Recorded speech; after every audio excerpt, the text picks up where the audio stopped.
Hey guys, don't worry, I'm here to help you to fix this problem with the step-by-step perfect solution. So let's begin. Click on Advanced Options, select Troubleshoot, then click on Advanced Options. Now select Command Prompt. Now execute this command carefully. Type chkdsk/f/r:/c: and hit enter to execute this command. Type c:, then hit enter.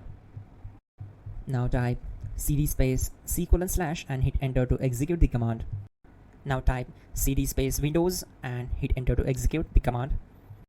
Type cd space system32 and simply hit enter. Now type cd space config and hit enter. Then type md space backup and hit enter. Now type copy space *** space backup and hit enter. Now type md space backup1 and simply hit enter. Now type copy space *** space backup1 and hit enter. Type in cd space regback and hit enter to execute the command. Now type dir and hit enter.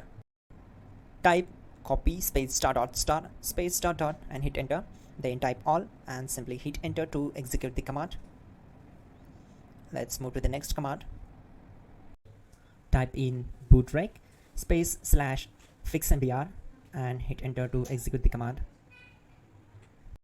Now type in bootrec space /fixboot and simply hit enter to execute the command.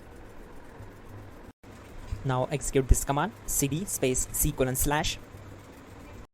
Now execute this command. Type cd space Windows /system32/config/regback. Then simply hit enter to execute this command.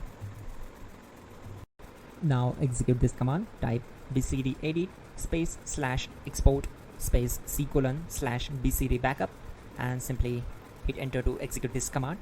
Then move to the next one. Now type cd space c:/ and hit enter. Now type md space boot and hit enter. Type cd space boot and hit enter. Now type md space bcd and hit enter. Type cd space c:/ and hit enter. Now execute this command. Type attrib space c:/ \boot \bcd space -h space -r space -s and simply hit enter. Now type run space c:/ \boot \bcd space bcd.old, then hit enter. Now type bootrec space /rebuild bcd and simply hit enter. Now type exit and simply hit enter. Now click on continue. It will restart your system. So that's it guys, your problem is solved and you are good to go.